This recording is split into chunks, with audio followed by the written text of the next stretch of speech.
નમસ્કાર, virtual classroom training સેશનમાં આપનું હાર્દિક સ્વાગત છે. હું એમ.એચ. પરમાર, ડ્રાફ્ટમેન સિવિલમાં ચાલતા પ્લેન ટેબલ સર્વે વિશે આજે તમને હું તાલીમ સહ માર્ગદર્શન આપીશ. તો ચાલો આપણે પીપીટીથી શરૂઆત કરીએ. પ્લેન ટેબલ સર્વે. સૌથી પહેલાં આપણે પરિચય લઈ લઈએ કે પ્લેન ટેબલ એટલે શું છે, પ્લેન ટેબલ ક્યાં થાય છે, પ્લેન ટેબલનો ઉપયોગ ક્યાં થાય છે, પ્લેન ટેબલનું સર્વે કેવી રીતે કરવામાં આવે છે. બરાબર. તો પ્લેન ટેબલ એ એક સરળ અને ઝડપી પદ્ધતિ છે. આ પ્રકારના સર્વેક્ષણમાં ફિલ્ડ અને ઓફિસનું કામ સાથે સાથે થાય છે. આ સર્વેમાં આપણે જે ફિલ્ડ સર્વેક્ષણમાં કામ કરીએ છીએ એ આખું કામ જે છે એ સાઇટ ઉપર જ આપણે થઈ જાય છે. એટલે જ્યાં પણ જગ્યાએ આપણે ઝડપી કામ કરવાનું થતું હોય પ્લેન ટેબલનું, ત્યારે આપણે પ્લેન ટેબલનો ઉપયોગ કરવામાં આવતો હોય છે.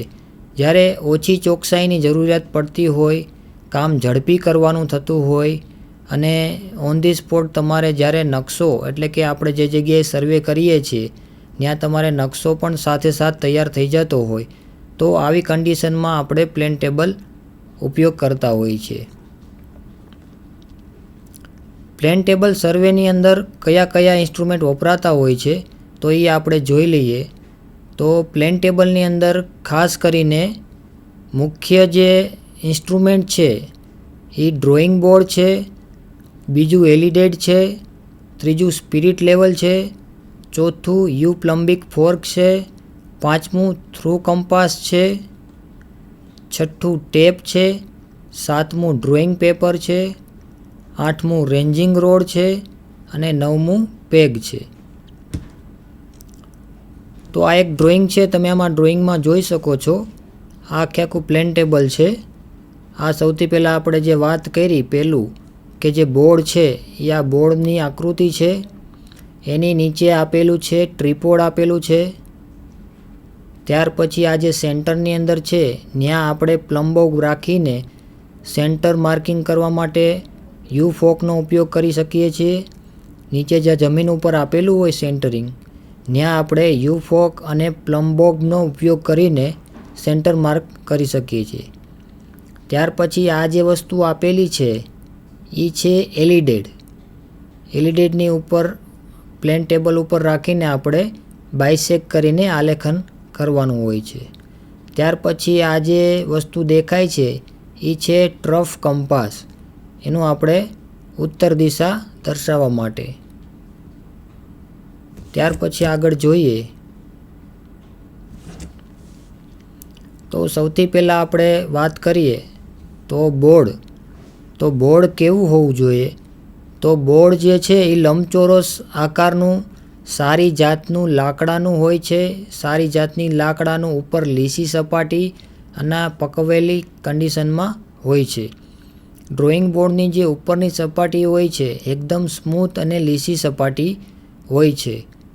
પછી એની નીચે જે છે એ ઘોડીને ટેકવવા માટે સર્કલની અંદર તમારે ધાતુનું એક એરેન્જમેન્ટ કરેલું હોય છે, જેના કારણે એ ઘોડી ઉપર ડ્રોઈંગ બોર્ડ વ્યવસ્થિત રીતે મૂવમેન્ટ સર્કલ થઈ શકે છે.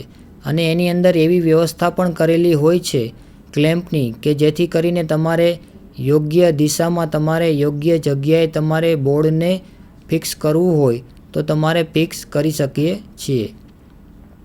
આની અંદર તમે જોઈ શકો છો. તો આપણે શરૂઆતમાં જે ડ્રોઈંગ દેખાડ્યું એ રીતે જ આમાં આપેલું છે. ડ્રોઈંગ બોર્ડ છે.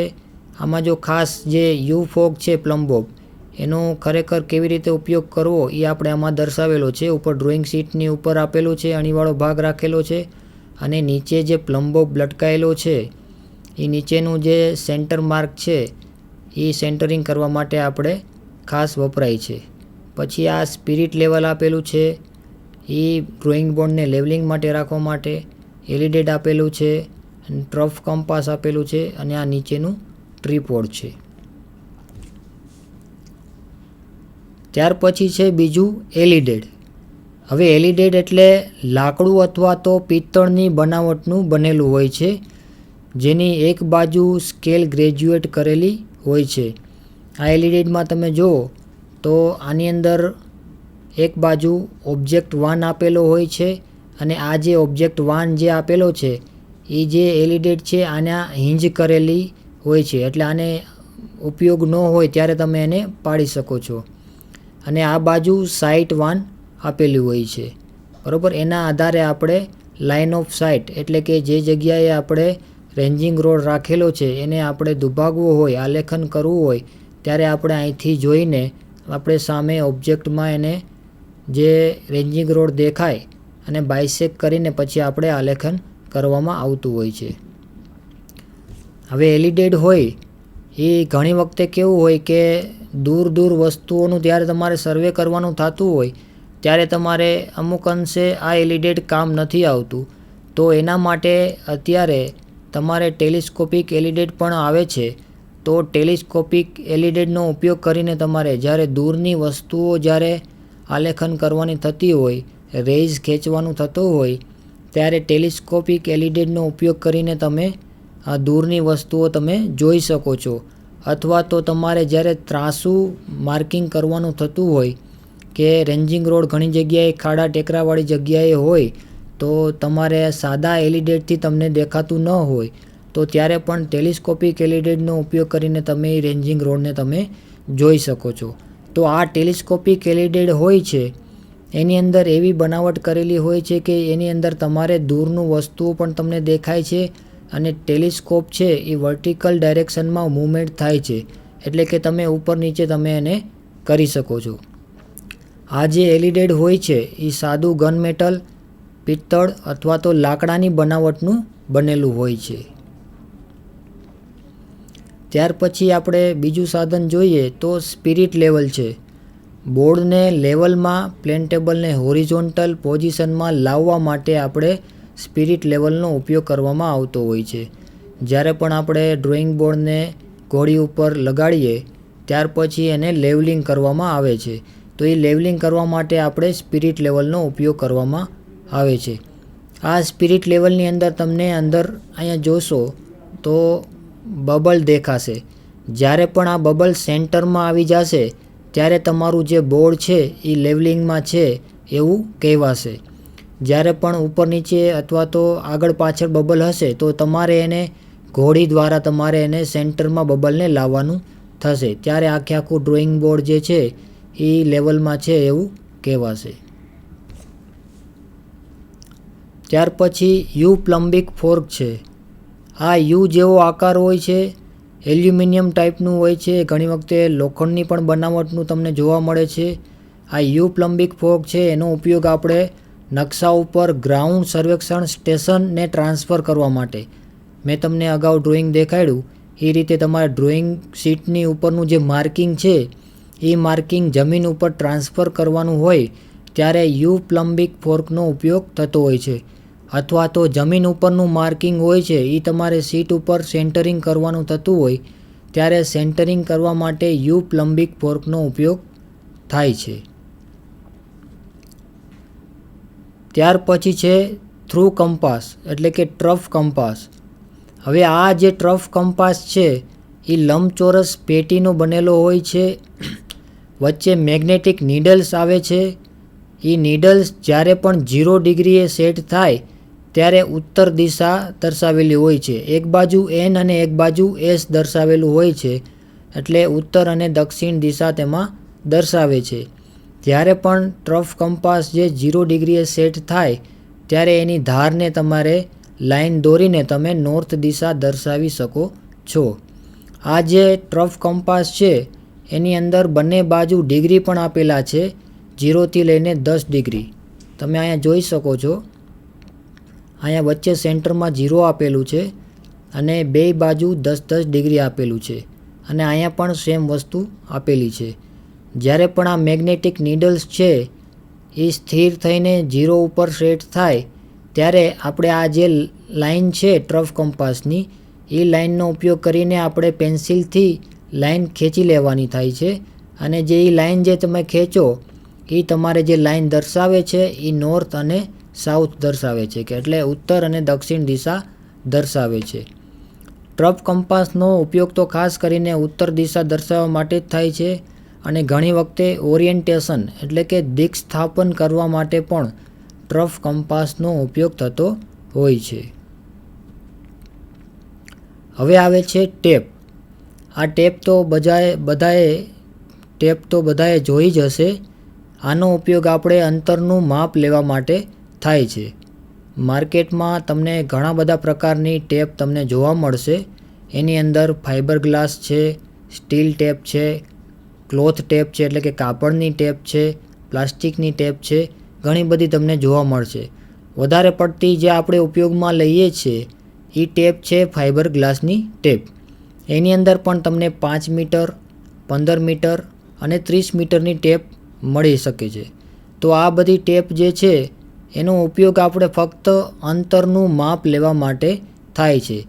ગમે એ જગ્યાએ આપણે પ્લેન ટેબલ રાખ્યું હોય એની અંદર પછી તમારે એ સ્ટેશન બી સ્ટેશનનું માપણી કરવી હોય ત્યારે તમારે ખાસ ટેપની જરૂરિયાત રહેતી હોય છે.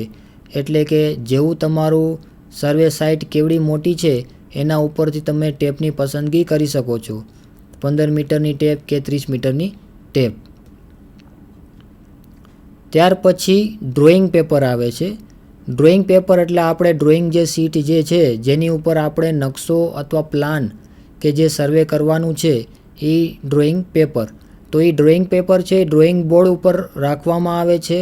સર્વે ડ્રોઈંગ દોરવા માટે એનો ઉપયોગ કરવામાં આવે છે. જનરલી જે ડ્રોઈંગ બોર્ડ હોય છે એ આપણે 75 બાય 60 સેન્ટીમીટરનું હોય છે. અને જે ડ્રોઈંગ પેપર આવે છે એ તમારે A1, A2, A3 અને A4 સાઇઝના અલગ અલગ ડ્રોઈંગ પેપર આવે છે. A4 સાઇઝનું પેપર છે એ જનરલી આપણે જે ઝેરોક્સ પેપર જે વાપરીએ છીએ ઝેરોક્સ કાઢવા માટે એ A4 સાઇઝનું પેપર હોય છે. એ સિવાયના આપણે ડ્રોઈંગ પેપરનો ઉપયોગ કરીને સર્વે ડ્રોઈંગ દોરવા માટે આપણે ઉપયોગ થાય છે. ત્યાર પછી આવે છે રેન્જિંગ રોડ. હવે રેન્જિંગ રોડ છે એ લાકડું અથવા તો લોખંડમાંથી બનાવવામાં આવતું હોય છે. જો લાકડાનો બનાવવામાં આવે તો રેન્જિંગ રોડની નીચે જે ભાગ છે એની નીચેના ભાગમાં આણીવાળો ભાગનો શું રાખવામાં આવતો હોય છે જેથી કરીને જમીનમાં ક્યારે ખોડવાનું થાય ત્યારે લાકડાનો રેન્જિંગ રોડ છે એ સહેલાઈથી અંદર ઘૂસી જાય. ત્યાર પછી લોખંડનો રેન્જિંગ રોડ પણ આવે છે. એ લોખંડના રેન્જિંગ રોડમાં પણ મેં તમને વાત કરી કે આગળ અણીવાળો ભાગ રાખવામાં આવે છે જમીનમાં સહેલાઈથી ખોસી જાય એના માટે. અને એ જે રેન્જિંગ રોડ આવે છે એ તમારે 2 મીટરમાં આવતા હોય છે. અલગ અલગ રેન્જિંગ રોડ આવે છે. એ રેન્જિંગ રોડની અંદર તમારે જુઓ તો વ્હાઇટ અને રેડ એટલે કે સફેદ અને લાલ કલરનું તમને અંદર માર્કિંગ કરેલું પણ જોવા મળશે. એટલે કે લાલ અને સફેદ કલરનું તમને કલર કરેલો જોવા મળશે. આ જે કલર કરવામાં આવે છે એનું કારણ એક જ હોય છે કે જ્યારે પણ તમે સર્વે સ્ટેશન ઉપર જાઓ ત્યારે તમે રેન્જિંગ રોડ દૂરથી તમને દેખાઈ જાય એટલા માટે આની અંદર એવા કલર રાખવામાં આવતા હોય છે. ત્યાર પછી છે પેગ. આ પેગ જે છે એ લાકડાની બનાવટનું આવે છે. જમીન ઉપર સ્ટેશન દર્શાવવા માટે ખાસ કરીને પેગ રાખવામાં આવતું હોય છે. કોઈ પણ જગ્યાએ તમે જ્યારે સર્વે કરતા હોય ત્યારે ઉપરનું માર્કિંગ જે છે એ જમીન ઉપર લાવવા અથવા તો જમીન ઉપરનું માર્કિંગ જે છે એ ડ્રોઈંગ શીટ ઉપર લાવવાનું જરૂરિયાત હોય ત્યારે તમારે જમીન ઉપર તમારે ખાસ પેગ લગાવેલું હોવું જોઈએ અથવા તો એરો લગાવેલો હોવો જોઈએ. જો પેગ લગાવેલું હોય તો એ પેગની ઉપરથી તમે ઓળંબો રાખીને યુફોકની મદદથી તમે એ જે જમીનનું સર્વે સ્ટેશન છે એ તમે ડ્રોઈંગ ઉપર સર્વે સ્ટેશન લઈ શકો છો. એટલે કે જમીન ઉપરનું જે સ્ટેશન છે એ ડ્રોઈંગ શીટ ઉપર તમે દોરી શકો છો. એટલા માટે પેગ પણ આપણે અગત્યનો ભાગ છે. તો હવે આપણે પ્લેન ટેબલ સર્વેના ફાયદા શું શું છે એ આપણે જોઈએ.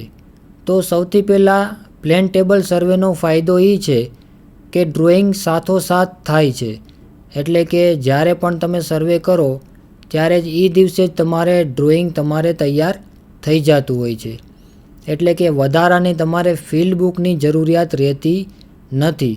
ઘણી વખતે તમે જુઓ તો લેવલ મશીનનું લેવલ સર્વે કરવા જાઓ, કંપાસ સર્વે કરવા જાઓ તો એના માટે તમારે ફિલ્ડ બુક બનાવવી ફરજિયાત હોય છે.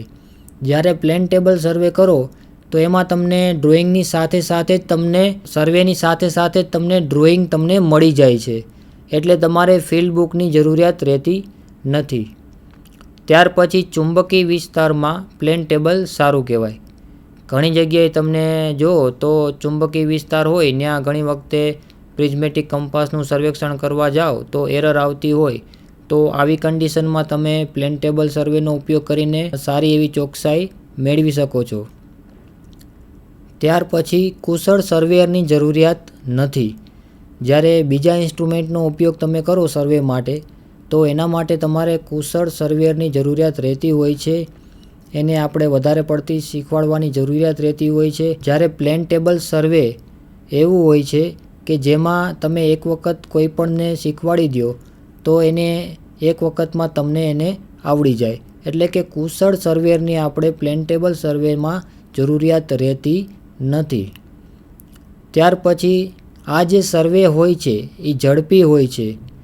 જ્યારે પણ તમે સર્વે કરો તો જ્યારે બીજા સર્વેક્ષણની અંદર તમે જુઓ તો લેવલ મશીન છે, પ્રિઝમેટિક કંપાસ છે, એની કરતાં આ પ્લેન ટેબલ સર્વે જે છે એ ખૂબ જ ઝડપી હોય છે. પછી બીજો ફાયદો છે કે ત્રુટિ ઓછી આવે છે. મેં તમને કીધું એમ કે કંપાસ સર્વે કરતા હોય તો આજુબાજુમાં લોખંડની વસ્તુ હોય તો એરર આવવાની શક્યતા હોય છે. પછી જ્યારે લેવલ મશીનનો ઉપયોગ કરતા હોય ત્યારે પણ ઘણી વખતે એરર અથવા ત્રુટિ આવવાની શક્યતા હોય છે. તો એવી કન્ડિશનમાં આપણે પ્લેન ટેબલનો ઉપયોગ કરીએ તો ત્રુટિ તમારે ઓછી આવતી હોય છે. હવે આપણે જોઈએ કે પ્લેન ટેબલના ગેરફાયદા કયા.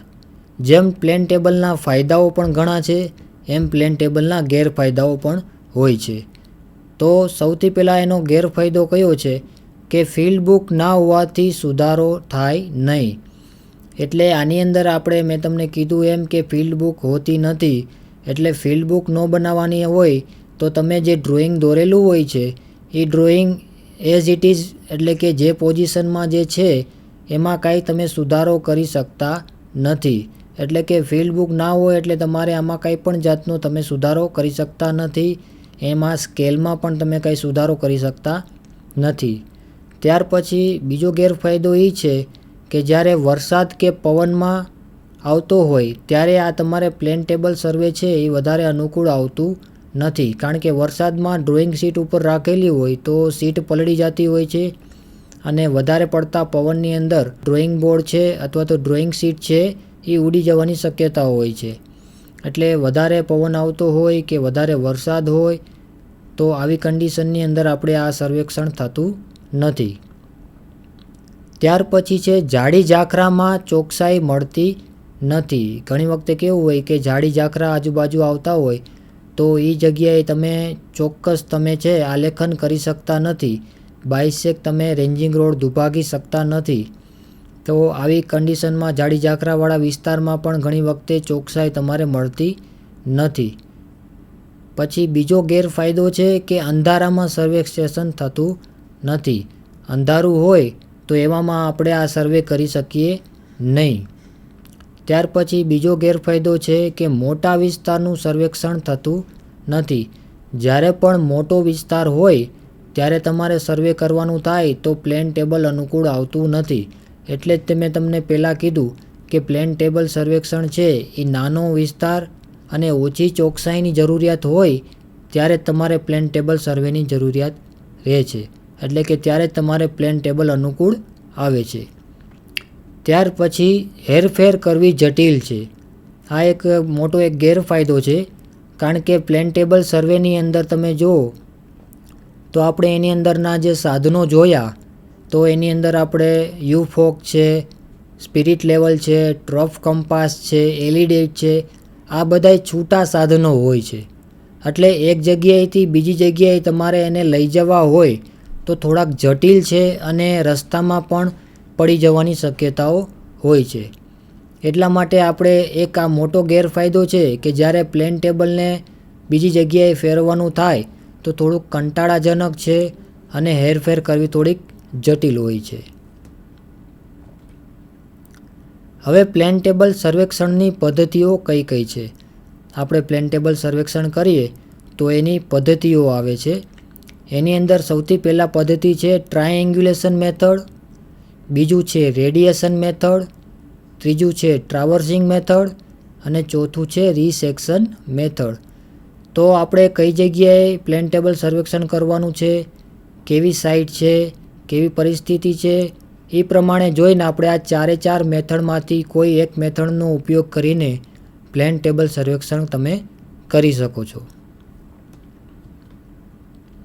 હવે આપણે થોડાક પ્રશ્નો જોઈએ. તો પહેલો પ્રશ્ન છે, સ્થાનિક આકર્ષણવાળી જગ્યામાં કયું સર્વે અનુકૂળ છે? તો એના ઓપ્શન છે એ કંપાસ સર્વે, બી થિયોડોલાઇટ, સી પ્લેન ટેબલ સર્વે કે ડી ઉપરમાંથી એકય નહીં. તો આનો જવાબ આવશે સી પ્લેન ટેબલ સર્વે.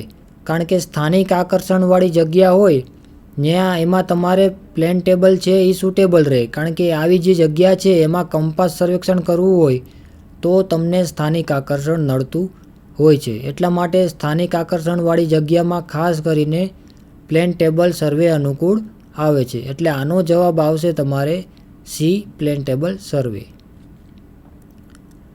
બીજો પ્રશ્ન છે, પ્લેન ટેબલમાં કયા સાધનની જરૂર નથી?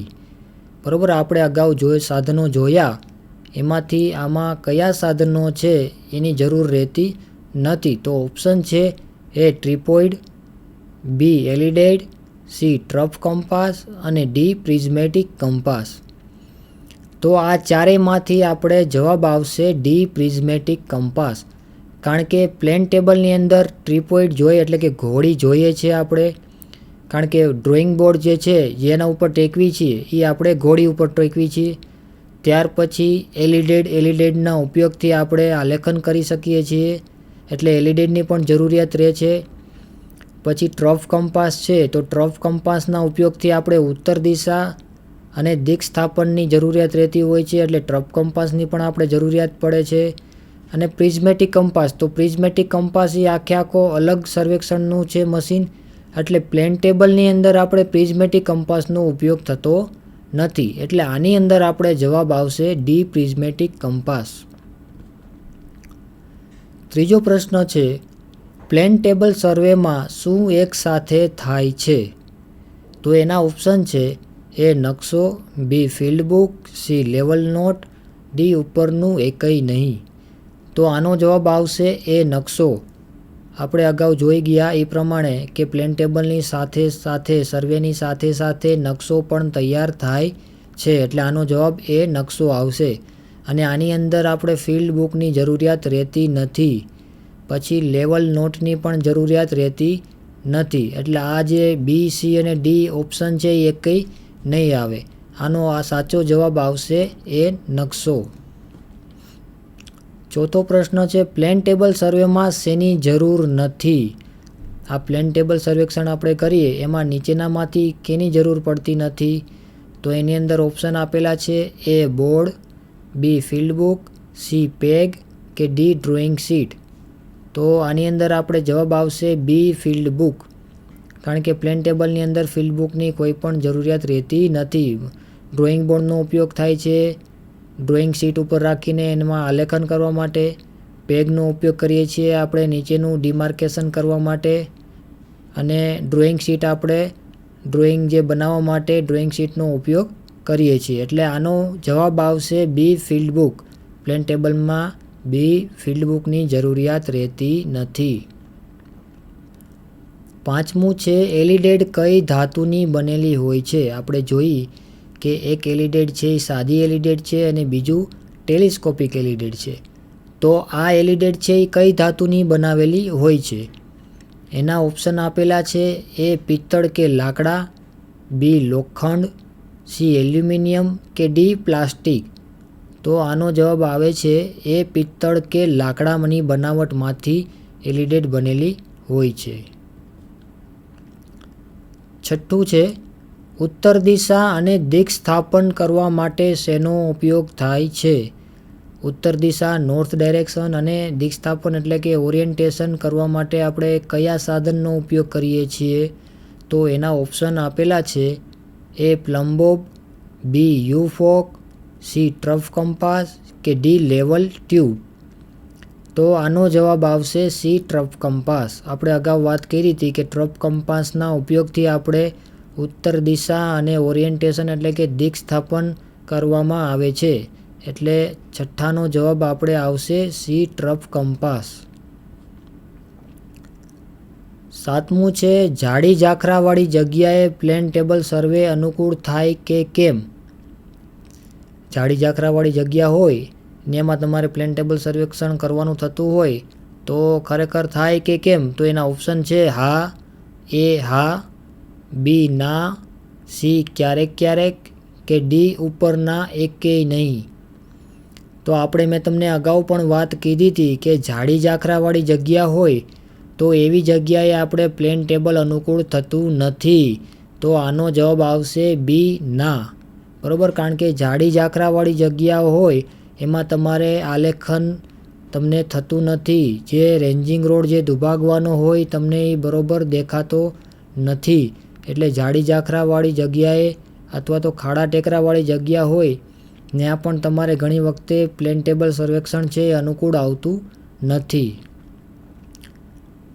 આઠમું છે પ્લેન ટેબલ સર્વેમાં કઈ ડ્રોઈંગ શીટ વાપરવી જોઈએ. આપણે બધા જાણીએ છીએ કે પ્લેન ટેબલ સર્વેમાં ડ્રોઈંગ બોર્ડ ઉપર આપણે ડ્રોઈંગ શીટ રાખવામાં આવતી હોય છે. પણ એ ડ્રોઈંગ શીટ પણ તમારે અલગ ટાઈપની રાખવાની હોય છે. તો એના ઓપ્શન આપેલા છે એ કાળી, બી રંગીન, સી સફેદ, કે ડી ભૂરા રંગની. તો આનો જવાબ આવશે ડી ભૂરા રંગની. કારણ કે જ્યારે પણ તમે પ્લેન ટેબલ સર્વેક્ષણ કરો ત્યારે વધારે પડતો જો તડકો હોય અને તમે વ્હાઇટ કે આવી કોઈ પણ શીટનો ઉપયોગ કરો ડ્રોઈંગ શીટનો તો સીધું તમને આંખોને નુકસાન થતું હોય છે. એટલે કે આંખોને નુકસાન થતું અટકાવવા માટે તમારે ખાસ છે એ ભૂરા રંગની અલગ કલરની તમારે ડ્રોઈંગ શીટ વાપરવી જોઈએ. તો આનો જવાબ આવશે ડી ભૂરા રંગની. નવમો પ્રશ્ન છે વરસાદવાળી પરિસ્થિતિમાં પ્લેન ટેબલ અનુકૂળ આવે. તો એના ઓપ્શન છે એ અનુકૂળ નથી, બી અનુકૂળ થાય, સી ક્યારેક ક્યારેક, ડી ઓછા વરસાદમાં અનુકૂળ આવે. તો આનો જવાબ આવશે એ અનુકૂળ નથી. કારણ કે વરસાદવાળી પરિસ્થિતિની અંદર પ્લેન ટેબલમાં વરસાદના કારણે નુકસાન થાય છે અને સાથોસાથ જે આપણે ડ્રોઈંગ શીટમાં ડ્રોઈંગ દોરીએ છીએ એ પણ ડ્રોઈંગ પલળી જાય છે. એટલે વરસાદવાળી પરિસ્થિતિની અંદર પ્લેન ટેબલ અનુકૂળ આવતું નથી. 10મો પ્રશ્ન છે પ્લેન ટેબલમાં સામાન્ય રીતે બોર્ડની સાઇઝ શું હોય છે. આપણે જે ડ્રોઈંગ બોર્ડ જોયું એમાં જે ઘોડી ઉપર જે ટેકવેલું છે બોર્ડ એની જે સાઇઝ આવે એ કઈ સાઇઝ સામાન્ય રીતે વપરાતી હોય છે. આમ તો ઘણા બધા પ્રકારના બોર્ડ આવે છે પણ સામાન્ય રીતે જે સાઇઝ આવે એ કઈ સાઇઝ હોય. તો એના ઓપ્શન આપેલા છે A 75 centimetre by 60 centimetre, B 70 centimetre by 55 centimetre, C 65 centimetre by 50 centimetre, કે ડી 75 સેન્ટીમીટર બાય 75 સેન્ટીમીટર. તો આનો જવાબ આવશે એ 75 સેન્ટીમીટર બાય 60 સેન્ટીમીટર. તો જે પ્લેન ટેબલમાં જે ડ્રોઈંગ બોર્ડ વપરાય એ આપણે 75 સેન્ટીમીટર બાય 60 સેન્ટીમીટરનું સામાન્ય એનું માપ હોય છે. તો આજનું લેસન આપણે અહીંયા પૂરું કરીશું. આભાર.